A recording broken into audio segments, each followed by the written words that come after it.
সবাইকে আমন্ত্রণ জানাচ্ছি এনটিভির নিয়মিত আয়োজন মার্কেট ওয়াচে। দর্শক, আপনাদের সাথে আছি আমি হাসিব হাসান। আজকে সপ্তাহের প্রথম দিন এবং বাজার যথারীতি খারাপ দিয়েই শুরু হলো, অর্থাৎ নেগেটিভ বাজার। কেন এই নেগেটিভ হচ্ছে? সবসময় আমরা বলে থাকি যে সব কিছু পজিটিভ, কিন্তু তারপরও বাজার ঠিক হচ্ছে না। মূল সমস্যা আস্থায় যদি মূল সমস্যা হয়, বাজারের সব কিছু পজিটিভ, তাহলে তো বিনিয়োগকারী এই বাজারে আসার কথা। কেন বাজারে আসছেন না? বাজার কেন নেতিবাচক হচ্ছে? এখানে প্রাতিষ্ঠানিক বিনিয়োগকারীদের সম্পৃক্ততা আছে, তারা কি করছেন, এখানে যারা স্টেক হোল্ডার আছে তারা কি করছেন, সব কিছু নিয়ে আমরা আলোচনা করতে চাই, শুনতে চাই অতিথিদের বিশ্লেষণ। আমাদের সাথে উপস্থিত আছেন অর্থনীতিবিদ ফারুক আহমেদ সিদ্দিকী, আছেন এনসিসি বি ব্রোকারেজ এবং ফাইন্যান্সিয়াল সার্ভিস লিমিটেডের সিইও তানিয়া শারমিন। আপনাদেরকে স্টুডিওতে স্বাগত জানাচ্ছি। ধন্যবাদ স্যার।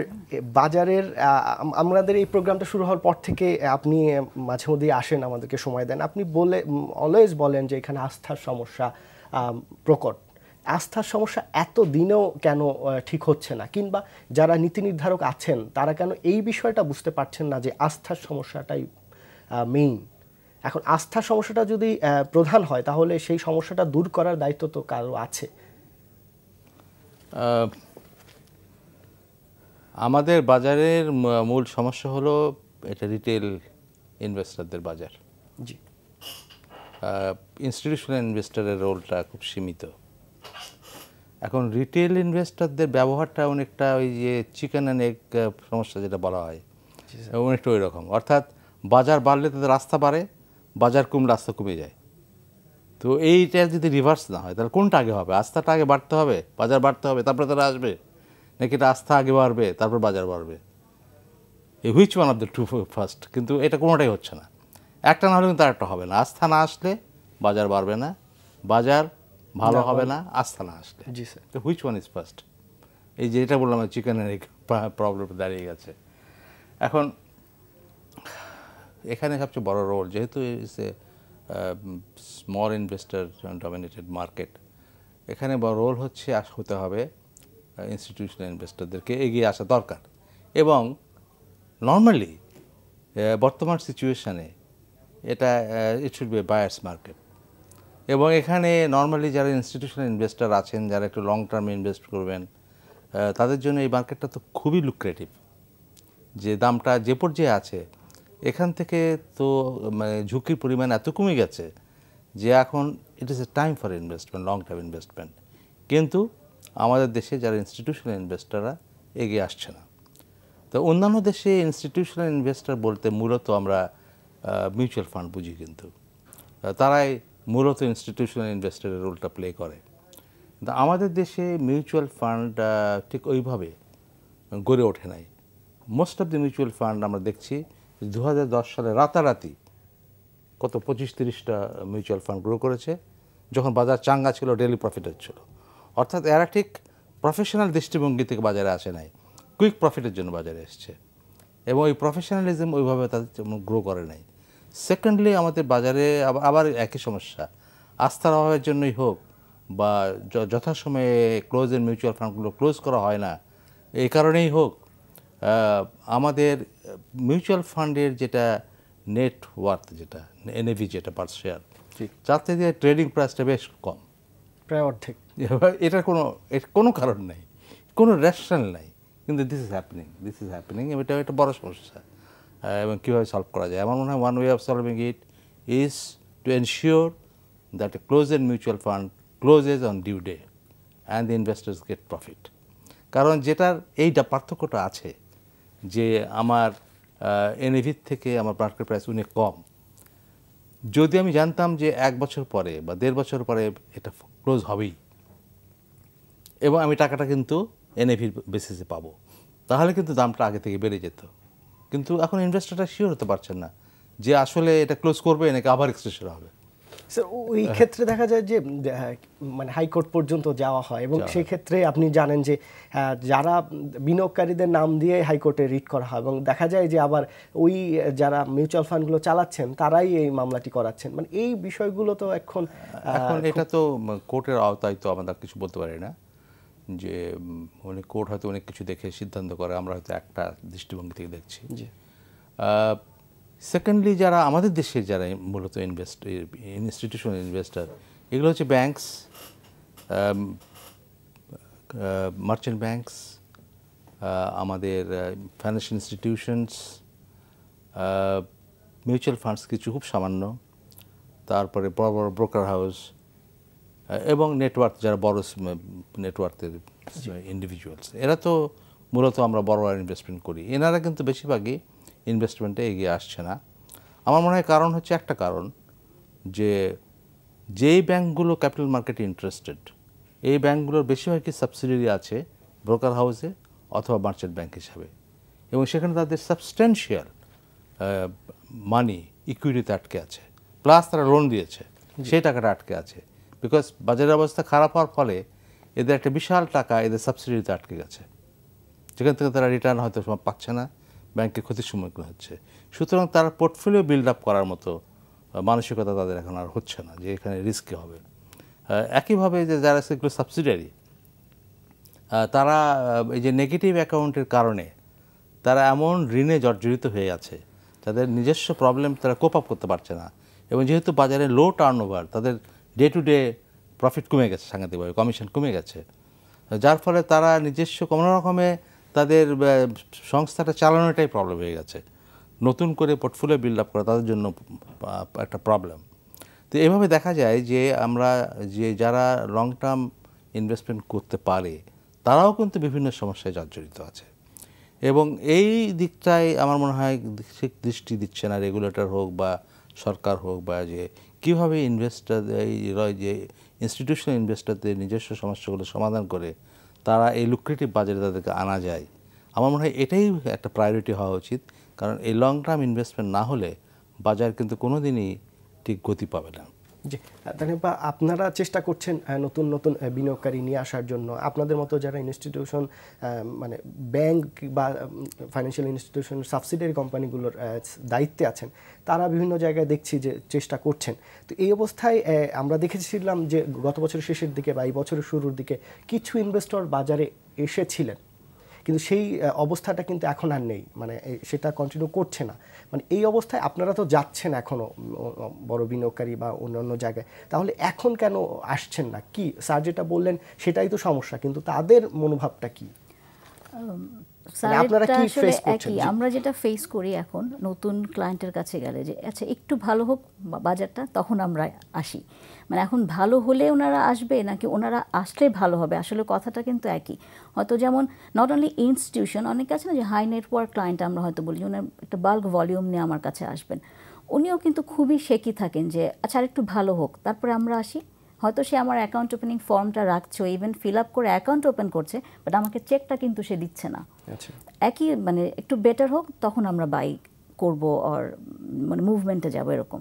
আর আমাদের মানে আমাদের যে পোর্টফোলিও আছে সেটাতেও কিন্তু আমরা মানে একটু এখন স্লো যাচ্ছি, যে আসলে মানে আমার ক্ষেত্রেও সেম অ্যাজ এ ইনস্টিটিউশন, যে আমি এখন কিনবো নাকি আরেকটু পরে, যদি আরেকটু পরে আমি বাইরে যাব কিনা, কারণ আমার নিজেরই স্যার যেটা বলেন আমার অনেক হিউজ নেগেটিভ ইকুইটি আছে, আমি নতুন করে কোনো আমার যে নিজস্ব যে পোর্টফোলিও সেটা আমি ডেভেলপ আসলে করতে পারছি না।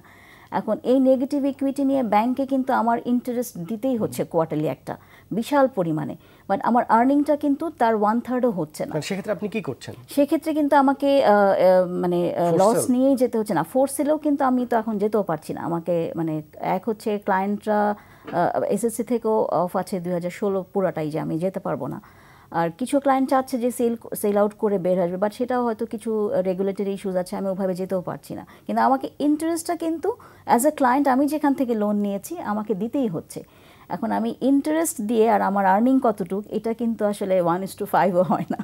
সো মানে সাস্টেইন করাটাই এখানে, আমি যে অতটুক পরিমাণ রিস্ক নিব সেটাও আমি নিতে পারছি না আমার ওন পোর্টফোলিওতে। এক্ষেত্রে আপনারা যারা ব্যাংকের সাবসিডিয়ারি কোম্পানি আছেন তারা কিন্তু প্রায় মিটিং করেন আমরা যেটা জানি, এবং এখানে ইবিএল-এর সাইদুর ভাই থেকে শুরু করে এখন মার্চেন্ট ব্যাংকার্স অ্যাসোসিয়েশনের প্রেসিডেন্ট, ওনার একটা উদ্যোগ দেখা যাচ্ছে যে আপনাদের নিয়ে প্রায় বসা হয় বা আপনারা বসেন। সেক্ষেত্রে এই সমস্যাগুলো কি আপনারা ফাইন্ড আউট করতে পারছেন না, কিংবা বিএসসিসি আছে তার সাথে এই বিষয়গুলো আলোচনা করতে পারছেন না, কিংবা যে ব্যাংকার্স অ্যাসোসিয়েশন আছে যেখান থেকে আপনারা টাকাগুলো আনেন, যে বাংলাদেশ ব্যাংকে কথা বলার যে জায়গাটা, সেই জায়গাগুলোতে কেন আপনারা যাচ্ছেন না? মানে এই সমস্যাগুলো আপনারা সবসময় বলছেন, সবাই বলছেন যে এই সমস্যা আমি আটকে আছি, স্যার যেটা বললেন, কিন্তু সমস্যা থেকে বের হওয়ার উপায় কি? এখন দায়িত্বটা কে নেবে? বিএসসিসি নেবে বা সরকার নেবে? আপনাদেরও তো কিছু দায়িত্ব থাকে। আমরা কিছুদিন আগেও কিন্তু একটা মিটিং করেছি, মানে আমাদের এন্ড থেকে কার কি বক্তব্য আছে বা কার কতটুকু পরিমাণ নেগেটিভ করেছে আমরা সমস্ত ডেটাগুলো দিয়েছি। কিন্তু মানে মিটিং করছি ঠিকই, প্রপোজালও দিচ্ছি, বাট কোথায় গিয়ে যে আসলে জিনিসটা আর ইমপ্লিমেন্ট হচ্ছে না, এটা আমাদেরও কোয়েশ্চেন। এখন অ্যাজ আ ইনস্টিটিউশন আমাকে যদি আপনি বলেন যে আপনি ইন্টারেস্ট আমাকে দিতে হচ্ছে, এখন এই পরিমাণ টাকাটা আমি বলছি না যে হ্যাঁ গভর্নমেন্ট আমাকে কিছু ওয়েভ করুক, বা কিছু একটা মেকানিজম কিন্তু করতে হবে, আদারওয়াইজ এই নেগেটিভ ইকুইটিটা যে আমাদের অনেকগুলো ফান্ড কিন্তু এখানে আটকানো বাজারের, এটা থেকে যদি 50%ও আপনাকে বের হতে হয়, আপনাকে কোনো একটা স্টেপ কিন্তু নিতে হবে, সেটা রেগুলেটর এন্ড হোক, বাংলাদেশ ব্যাংক এন্ড হোক, যেটা থেকেই হোক, তখনই কিন্তু আমরা ইনস্টিটিউশন আবার কিছুটা মুভমেন্টে যেতে পারবো। মানে আমাদের আমার প্রশ্ন যে নেগেটিভ ব্যালেন্স যেটা রয়ে গেছে, জি স্যার, সেটা যদি বিক্রি করে দেওয়া হয়, সেল করা হয়, তাহলে পুরোটা না আসুক, একটা বেশ বড় জি স্যার, একটা অংশ আসবে, একটা রিকভারি হবে। জি স্যার। তো এইটা আপনারা কেন করছেন না? এখানে স্যার দুটো জিনিস, কিছু লসটা আপনারা কেন নিচ্ছেন না? লসটা নিচ্ছি না হচ্ছে, এক হচ্ছে আমার যে মাদার অর্গানাইজেশন আছে তার কতটুকু প্রভিশন আছে এটার উপর স্যার একটা ডিপেন্ড করে, কিন্তু মেইন যেটা হচ্ছে স্যার ক্লায়েন্টরা বলছে যে আমার নেগেটিভ ইকুইটি, ওনাদেরকে এত স্যার আমরাও চেষ্টা করছি যে আপনারা আসেন সেল করেন, বা ওনারাও কিন্তু স্যার থাকুক, মানে ডে বাই ডে কমছে, আপনি যখন কিন্তু মার্জিন ওনারাও লোন কোনো দিচ্ছেন, ইনিশিয়েটিভ নিচ্ছেন আপনি না। তো তার কাছ থেকে ওই সাইন নিয়েই নিচ্ছেন, এই অথরিটি তো আপনার আছে, আপনি ফোর্সেল করতে পারেন। না না, এখন তো ইনভেস্টরের কোনো টাকা নেই। এখন তো এখন তো যা যে টাকাটা নিয়েছিল তার থেকে দামটা অনেক কমে গেছে, এখন ব্যাংকের লস হয়ে এখন যায়। কিন্তু মানে এখন যদি পার্শিয়াল, এখন একটা ড্রাস্টিক স্টেপ না নিলে এখান থেকে বেরোনো যাবে না। এটা কিন্তু যারা ইনভেস্টর আছে তারা এমনিও এই টাকা ফেরত পাবে না, অমনিও পাবে না।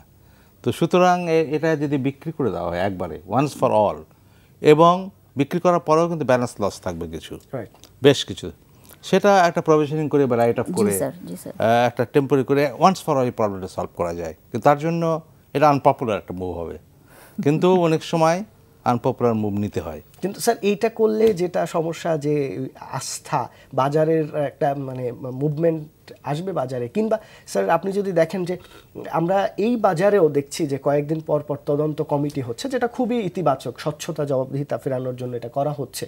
কিন্তু কোনো শেয়ার যদি ডিভিডেন্ড দেয়, তারপরে যদি সেটা রেকর্ড ডেটের আগের দিন তদন্ত কমিটি হয় স্যার, সেটা কতটা গ্রহণযোগ্য? কিংবা আবার একই দিনে একটা শেয়ার বাড়লো, সেটার তদন্ত কমিটি হলো, আরেকটা মাল্টিন্যাশনাল কোম্পানি আমি যদি বলি সিঙ্গারের এই ডিভিডেন্ড তুলনামূলক খারাপ দিল, সেটার একদিনে 190 টাকা থেকে 145 টাকায় চলে আসলো। আবার যেটা তদন্ত কমিটি করলো বিএসসিসি, সেটা হলো বিএসআরএম লিমিটেড, যেটা হলো আপনার 130 টাকার মতো সবসময় ঘোরাফেরা করছে, ডিভিডেন্ড ভালো দেওয়ার কারণে 200 টাকা চলে গেছে। তারপরে ডিএসসি থেকে একটা নোটিশ দেওয়া হলো যে দাম বাড়ার কোনো কারণ নাই, কোম্পানি জানিয়েছে। তো রেকর্ড ডেটের আগের দিন স্পটে কোম্পানি জানিয়েছে দাম বাড়ার কারণ নাই। তাহলে কোনটা প্রাইস সেনসিটিভ ইনফরমেশন হলে কোম্পানি জানাবে যে দাম বাড়ার কারণ আছে?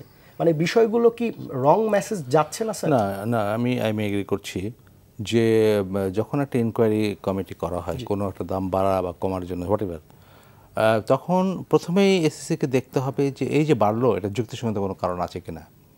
কোম্পানি কি ভালো ডিভিডেন্ড দিয়েছে? কোম্পানির কি আর্নিং পার শেয়ার বেড়ে গেছে?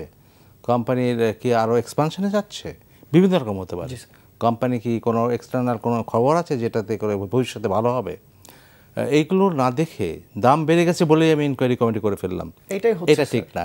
কিন্তু এটাও সত্য যে আমাদের ছোট ছোট ক্যাপিটালের কিছু কোম্পানিকে নিয়ে বাজারে খেলা চলে, ম্যানিপুলেশন চলে, এবং কয়েকজন ইনভেস্টর একতাবদ্ধ হয়ে তারা হয়তো 300-400 বিও অ্যাকাউন্ট কন্ট্রোল করে, এর মধ্যে সার্কুলার ট্রেডিংয়ের মাধ্যমে তারা অনেক সময় দাম বাড়িয়ে থাকে ফর নো রিজন হোয়াটসএভার।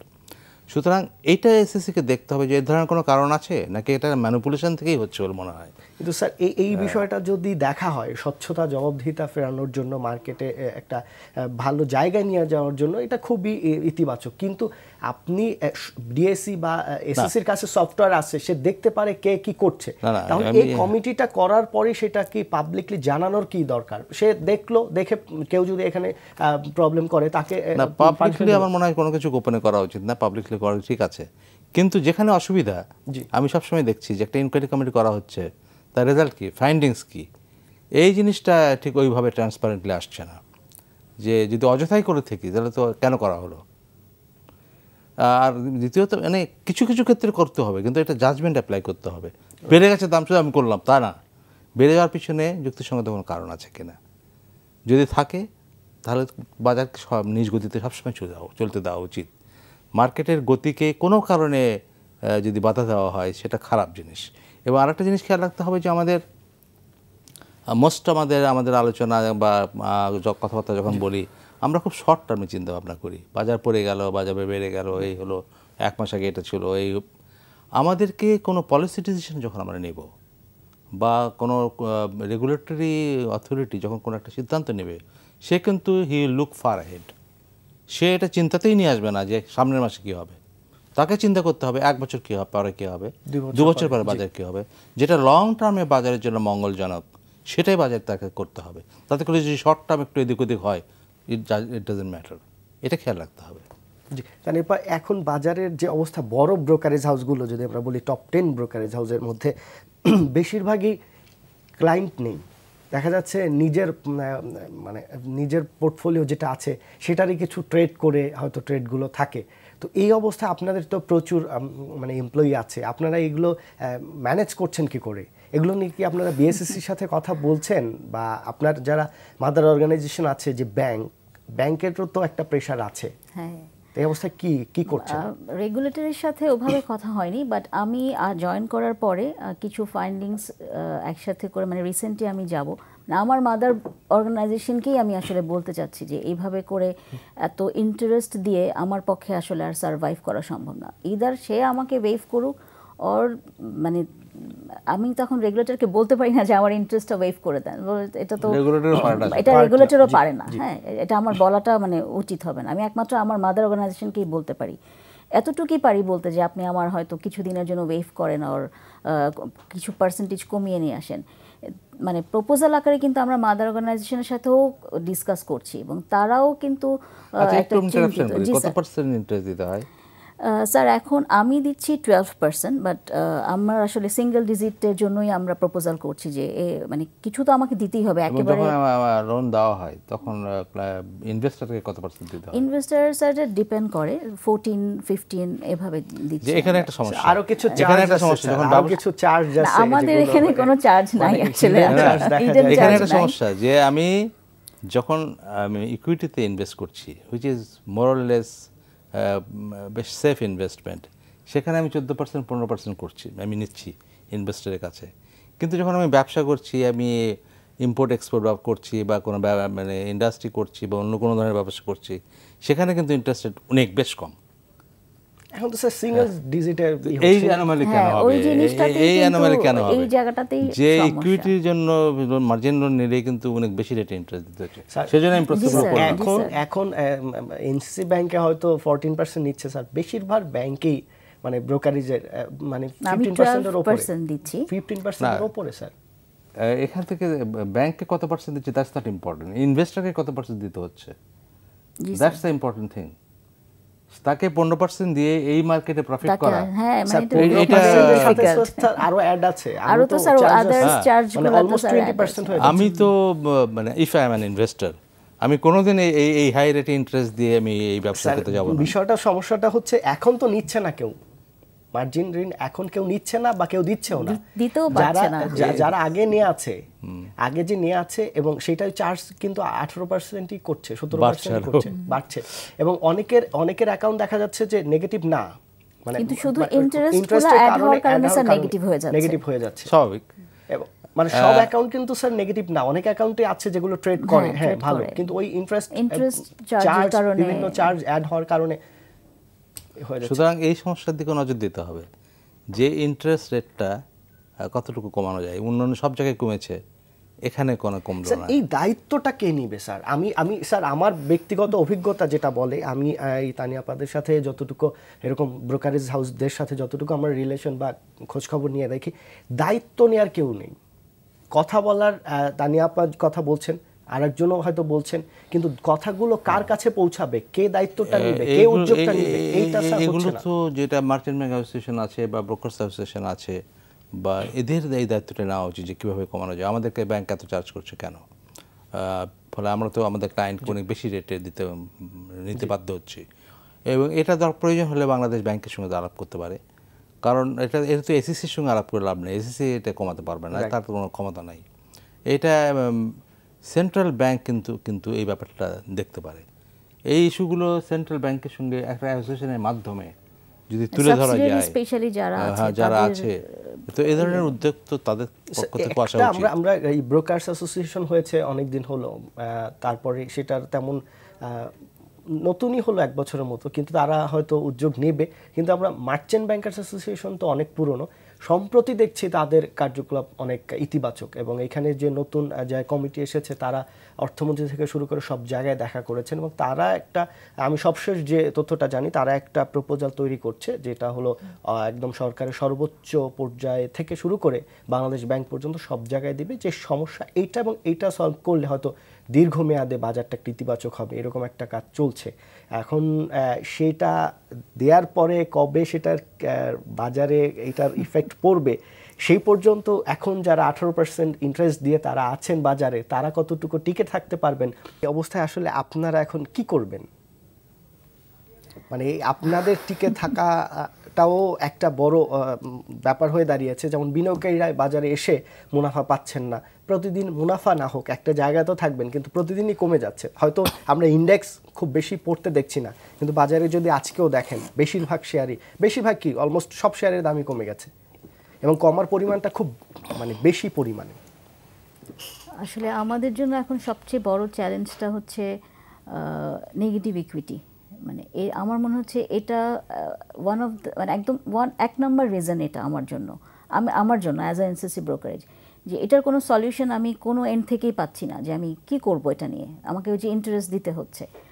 আর ইনভেস্টারদের কথা যেটা বলছেন, ডে বাই ডে আসলেই কমে যাচ্ছে। এখন আমি যে ওদেরকে রিইনভেস্ট করতে বলবো, যেটা আমি বললাম স্টার্টিংয়ে, যে হয়তো সে চেকও দিচ্ছে, আমার ফান্ডও ফ্রি হচ্ছে, কিন্তু আমাকে বাই করতে কিন্তু সে দিচ্ছে না, যে না দেখা যাক মার্কেটটা আর একটু কী পজিশনে যায়, শুনছি তো যে আরও নাকি কমবে।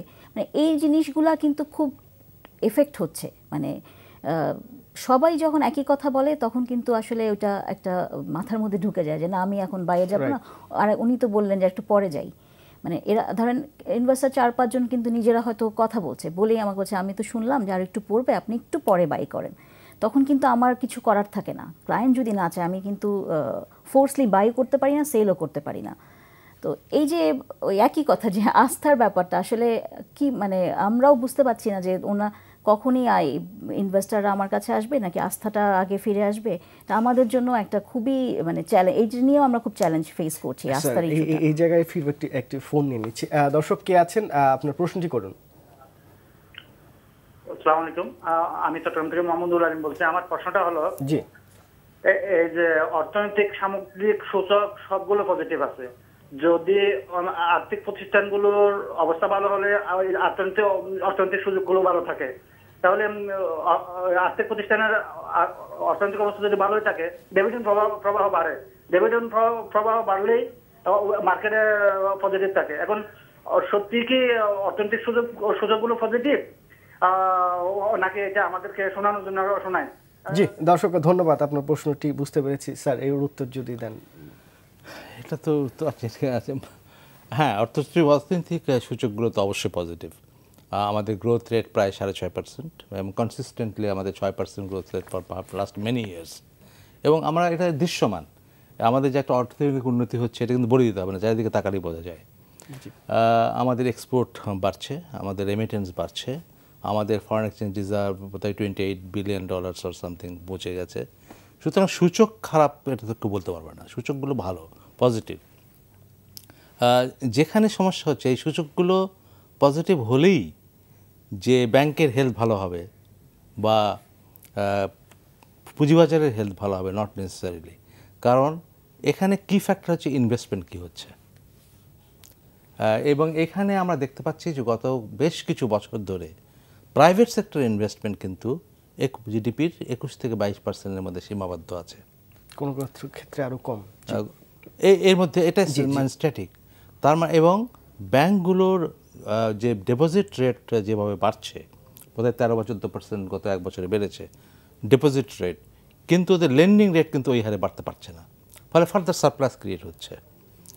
ব্যাংক কিন্তু অলরেডি তারল্যের মধ্যে আছে, যার জন্য তারা এফডিআর নিতে এখন খুব একটা ইন্টারেস্টেড না, কারণ যে টাকাটা তাদের আছে আনইউটিলাইজ, এটাই তো মানে তাদেরকে ক্রেডিট ডিমান্ডটা নাই। তো ইনভেস্টমেন্ট না হওয়ার ফলে ব্যাংকে যদি ক্রেডিট ডিমান্ড না থাকে, তা ব্যাংকে যে আইডল মানি যদি পড়ে থাকে, এরপরে অনেক ব্যাংকে কিন্তু ব্যাড অ্যাসেট আছে, যার জন্য প্রভিশনিং করতে হচ্ছে। এখন ব্যাজেলের রুলসের আন্ডারে ব্যাজেল 2 এবং ব্যাজেল 3 আন্ডার ইমপ্লিমেন্টেশন, এর আন্ডারে কিন্তু প্রভিশনিং করাটা অনেক বাধ্যতামূলক হয়ে গেছে এবং সেন্ট্রাল ব্যাংক এটা ওভারসি করছে, এটা জাস্টিফাইড, ইট ইজ জাস্টিফাইড। এর ফলে ব্যাংকের যে প্রফিট, এটা কিন্তু আগের চেয়ে ফল করেছে এবং অপারেটিং প্রফিট দেখলে বিচার করা যাবে না। অপারেটিং প্রফিট গত ডিসেম্বরের পরে আমরা দেখেছি বেশ ভালো, কিন্তু প্রভিশনিংয়ের পরে যেটা নেট প্রফিট দেখানো হবে সেটা কিন্তু এখনও আমরা সব ব্যাংকে দেখতে পাচ্ছি না। হ্যাঁ, তো এবং ব্যাংকিং সেক্টরে সার্বিকভাবে মানুষের একটু আস্থা কমে গেছে, কারণ বড় কতগুলো স্ক্যান্ডেল ঘটেছে, যার জন্য ব্যাংকের প্রতি হয়তো মানুষের কিছু আস্থা হয়ে কমে গেছে এবং এর প্রতিফলন আমরা দেখতে পাচ্ছি যে ব্যাংকের শেয়ারের দাম অস্বাভাবিকভাবে ফল করেছে। এতটা ফল করার কোনো কারণও আমি দেখি না। কিন্তু স্যার এখন বাজারে যে পরিমাণ লেনদেন হচ্ছে তাতে ব্যাংকের বা বড় বড় কোম্পানিগুলো শেয়ারের টার্নওভার সেরকম হওয়ার কথাও না। না, ব্যাংকের যে প্রফিট হচ্ছে, জি, কতগুলো ব্যাংক তো 15-16-17% ডিভিডেন্ড দিচ্ছে, 25% দেওয়ারও আছে, তো তাদের দাম বাড়বে না কেন? এটা কোনো খুব যুক্তি নেই, কিন্তু তাদের দামও বাড়ছে না। ওই অনেকগুলো ব্যাংক আছে 10% বা মানে 12 টাকা 14 টাকায় বিক্রি হচ্ছে, আবার ডিভিডেন্ড তারা ভালোই দিচ্ছে, এফডিআর এর চাইতে বেশি বটেই, অনেক বেশি। হ্যাঁ, তো সেক্ষেত্রে আমার মনে হয় জাস্টিফাইড লেভেলে যে লেভেলে ব্যাংকের দামটা হওয়া উচিত ছিল সেটা হচ্ছে না। এবং গত 2 বছরে আপনি জানেন যে প্রায় আমার মনে হয় ব্যাংকের দাম ট্রেডিং প্রাইসটা হাফ হয়ে গেছে বা ইভেন লেস। এইটা কিন্তু পুরো বাজারের ইন্ডেক্সকে এফেক্ট করছে, যেটা আমরা 4,500 দেখছি। যদি ব্যাংক তার স্বাভাবিক গতি ধরে রাখতে পারত, স্বাভাবিক দাম ধরে রাখতে পারত, যদি 12 টাকা 8 টাকার দামের জায়গায় 18 টাকা 22 টাকা হতো, which is I think normal, তাহলে কিন্তু ইন্ডেক্সটা হয়তো পুল হয়ে যেত 5,500-এর কাছাকাছি। স্যার আমি যদি বলি স্যার, এখন ডিপোজিট করলে মানুষ যদি ব্যাংকে টাকা রাখে বা সঞ্চয়পত্র কিনে কত পার্সেন্ট পাচ্ছে? ব্যাংকে রাখলে 5%, 6%, তার উপরে আপনার ট্যাক্স কেটে রাখা হচ্ছে। তো এর কিন্তু ব্যাংকের শেয়ার যদি কেনা হয় এখন 15-20% ডিভিডেন্ড দিচ্ছে, তাহলে অলমোস্ট ডাবল, কোনো কোনো ক্ষেত্রে 3 গুণ। এইটা জানার পরও, বোঝার পরও পুঁজিবাজারে মানুষ আসছে না, ব্যাংকের শেয়ার কিনছে না, তার মানে কোথাও সমস্যা আছে এবং সেই সমস্যাটা সলভ করতে পারছে না যারা এখানে আছেন তারা। স্যার এই বিষয়ে আমি এই কথাটা তো পয়েন্ট আউট করছি, আমি এটা বলার চেষ্টা দর্শক আপনার নাম বলে প্রশ্নটি করুন। হ্যালো, আসসালামু আলাইকুম। ওয়ালাইকুম আসসালাম। আমি মতিউর রহমান রাজা বলছিলাম বরিশাল থেকে। জি বলুন। আমার 2টা প্রশ্ন। প্রথম প্রশ্ন হলো যে অর্থমন্ত্রী যেখানে আমাদের এই করলো আগে বললো যে এক্সপোজার লিমিট 2 বছর বাড়ানো হবে, কিন্তু এইটা নিয়ে আজকে 2-3 মাস ধরে কি কাহিনী করতেছে, আজকে এটা অর্থ মন্ত্রণালয় থেকে কাগজ পাঠায় না, এগুলি কালকে ফোন করে, আজকে মার্কেটটা এইভাবে বলছে। আর 2 নম্বর প্রশ্ন হলো আমার আইপিও ব্যাপারে। মার্কেটে যে পরিমাণ শেয়ার আছে, এই শেয়ার কেনার মধ্যে কিন্তু লোক নাই। আমরা আজকে 5 বছর 7 বছর ধরে কোনো লোক নাই। আর এই যে আইপিও খায়রুল আমরা বলতে চাই আর কি, এই আইপিও খায়রুল যে জি দর্শক আমরা বুঝতে পেরেছি, আসলে ব্যক্তিগত আক্রোশ আমরা না প্রকাশ করি। জি স্যার, এই যে আইপিওর ব্যাপারে বিনিয়োগকারীদের আসলে অভিযোগ অনেক ক্ষেত্রেই আছেন যে আইপিওর তাদের একটা ধারণা যে আইপিও আসলে বাজারে সাপ্লাই আরও বেড়ে যায়, এমনি তো অনেক সরবরাহ, যে পুরোনায় ডিমান্ড নাই। তো এই ব্যাপারে যদি বলেন। আর এই যে বিষয়টা যেটা বললেন অর্থ মন্ত্রণালয় থেকে চিঠি, এইটা আসলে কেন্দ্রীয় ব্যাংকের সর্বশেষ অবস্থান আমরা যেটা জানি সেটা হচ্ছে তারা জুলাই পর্যন্ত অপেক্ষা করবেন এবং তারপরে যদি কোনো ব্যাংক না পারে সমন্বয় করতে, তাকে হয়তো ইন্ডিভিজুয়াল টাইম বাড়াবেন, এরকম একটা মনোভাব আছে এখন পর্যন্ত। আমি ঠিক শিওর না, কারণ আমার মনে হয় এক্সপোজার লিমিটটা নামিয়ে নিয়ে আসা এটা আইনের মধ্যেই আছে। জি, সুতরাং আইনটা অ্যামেন্ডমেন্ট না করে এটা রিল্যাক্স করার ক্ষমতা কারো আছে বলে আমার মনে হয় না। সেজন্য সরকারের মানে এটা অগ্রণী ভূমিকা গ্রহণ করতে হবে। আর এক্সপোজার লিমিটটা আমাদের একটা ধারণা হয়ে গেছে যে কতগুলো এগুলো করলে দাম বাড়বে। Right. আমার মনে হয় এক্সপোজার লিমিট যদি বাড়ানো হয় এটাতে এমন কোনো ইতিবাচক ফল পাওয়া যাবে না, বরং আইনের গতিতে আইনকে চলতে দেন, সমস্যা একবার সলভ হোক। কারণ এই এক্সপোজার করে বাজার আবার ম্যানিপুলেট করা হবে। স্যার এই এখন যে এই যে সাবসিডিয়ারি কোম্পানিগুলো পেইড আপ যে বাদ দেওয়া হলো, তারপরে কিন্তু স্যার খুব কয়েকটা ব্যাংক, 5টা থেকে 7টা ব্যাংকের প্রবলেম আছে, এবং তারা সেই সমস্যাটাও কিন্তু হয়তো এইবার ডিভিডেন্ড যদি বোনাস কিছু দেয় তাহলে এটা সলভ হয়ে যাবে। তো এই সমস্যাটা শেষ হয়ে তো এই বছরই যাচ্ছে। আমি এটাই বলছিলাম যে ইকুইটি, সবাই বলছিল ইকুইটিটাকে এক্সপোজার থেকে বাদ দিলে বাজার ভালো হয়ে যাবে। আমি কিন্তু কোনোদিন আপনাদের এখানেও আমি বলেছি যে this is not an issue, this is almost A non issue. এবং দেখা যাচ্ছে যে এটা করার পরেও কিন্তু কোনো রেজাল্ট হয়নি, আরও নেগেটিভ রেজাল্ট হয়েছে বাজারে। সুতরাং এই যে এক্সপোজার এখন তোলা হচ্ছে যে এক্সপোজার লিমিটটা বাড়ালেই বাজার ভালো হয়ে যাবে, আমার মনে হয় it is again another non issue. Exposure limit বেশি আছে কার? 4-5টা ব্যাংকের। সেটা সম্মিলিত কত টাকা? খুব বেশি না, খুবই কম স্যার। হ্যাঁ। সুতরাং এইটা বাড়ালেই ঠিক হয়ে যাবে। এইটা কিছু লোক এই সমস্ত ধুন তুলে দেয় আমার মনে হয়। তারপরে বাজারে হয়তো কোনো একটা গ্রুপই আছে যারা, কিন্তু স্যার অনাস্থা যখন থাকে তখন যদি এই ধরনের মেসেজ, তো মেসেজটা আসলে ক্লিয়ারলি আসলে ভালো। আমি শর্ট টার্ম চিন্তা কোনো সময় করি না।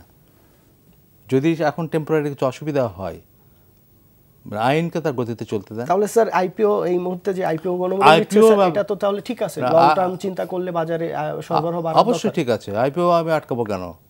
সরবরাহ আমি বন্ধ করার তো কোনো কারণ নেই। সরবরাহ আলটিমেটলি ডিমান্ড ক্রিয়েট করবে, কারণ আমাদের মার্কেটের ডেপথ খুব কম। যেখানে আমি বলবো যে এটা, যেখানে আমার আপত্তি সেখানে সেটা হচ্ছে যে আইপিও ভালো কোম্পানি, গুড ফান্ডামেন্টালস কোম্পানির আইপিও আমি দেখছি না, খুব কম।